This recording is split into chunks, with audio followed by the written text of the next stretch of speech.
નામ નારાયણભાઈ વસરા. આપણા ફાર્મ ઉપર દેશી ટાર્ઝન આપણા ગૌધન પાસે. અને દેશી ટાર્ઝન વિશે જો કોઈને ખ્યાલ હોય તો આપણા ગુજરાતના પ્રાકૃતિક કૃષિના બ્રાન્ડ એમ્બેસેડર છે.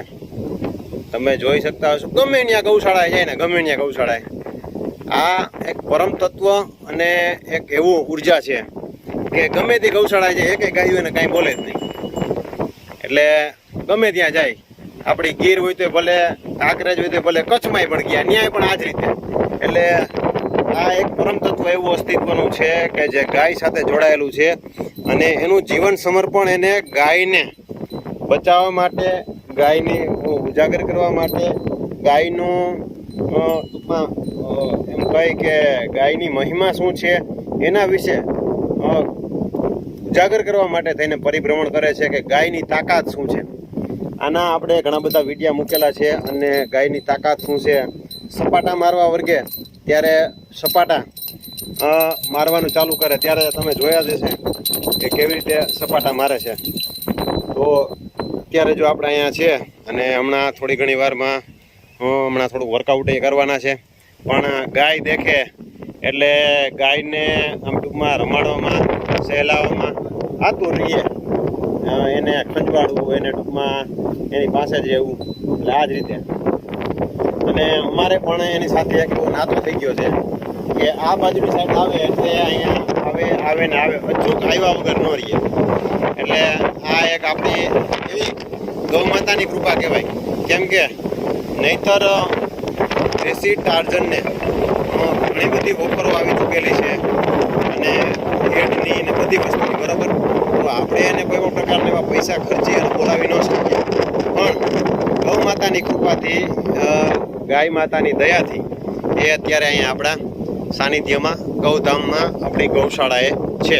અને આપણી ગૌ માતા સાથે લાલન પાલન અને ગૌ માતાને નવડાવે અને એનું બધું ટૂંકમાં કરી અને પોતે પોતાનું વર્કઆઉટ અને એક બે દી જ્યાં સુધી રોકાય ત્યાં સુધી ગૌ માતાને આ જ રીતે એને સવારે આવી વર્કઆઉટ કરશે, એનું વર્ક કરશે અને પછી ગૌ માતાને નવડાવશે, પોતે નાહે. એ ગાયું સાથે જ રહેવો એવો જ ટૂંકમાં. અને ગાયની શું તાકાત છે, કોઈ પણ પ્રકારનું અન્ન નહીં અને ગાયનું દૂધ, દહીં, છાશ, માખણ અને એ જ વસ્તુ એને ખોરાકમાં લેવાનો. ડ્રાયફ્રૂટ લઈએ, અન્ન નહીં કોઈ વસ્તુ. અને દૂધ છે એ એમ પચાવવું સહેલું પણ નથી આપણા માટે. પણ તેમ છતાં અત્યારે તમે એને જોઈ શકતા હશો અને ડેઈલીનો રૂટિન ખોરાક એનો આ જ છે. તો હમણાં થોડીક વારમાં સપાટા કિંગ દેશી ટાર્ઝન થોડાક સપાટા પણ મારશે, વર્કઆઉટ કરશે, પછી નાહી ધોઈ અને કેશોદ કાર્યક્રમ છે. કેશોદ ત્યાં રામા મંડળ છે આપણે ગૌશાળાનું, ત્યાં નંદી આશ્રમનું 19 તારીખે ત્યાં જવાના છે અને સરસ મજાનું આયોજન છે.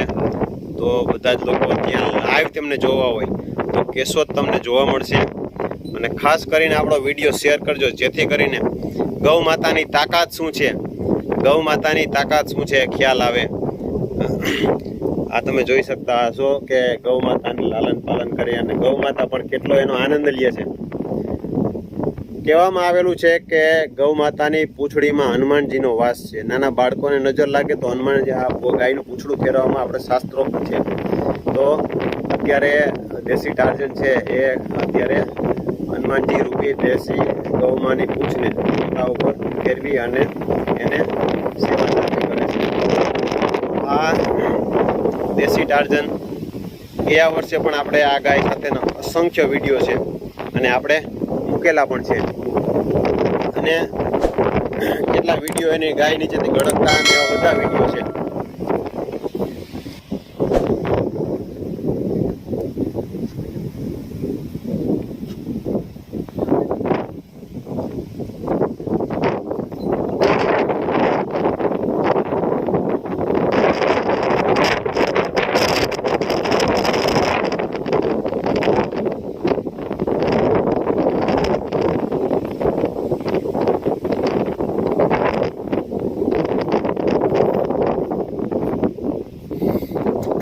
सहला तो बीच में से निकल जाओ, कुछ नहीं बोलेगी।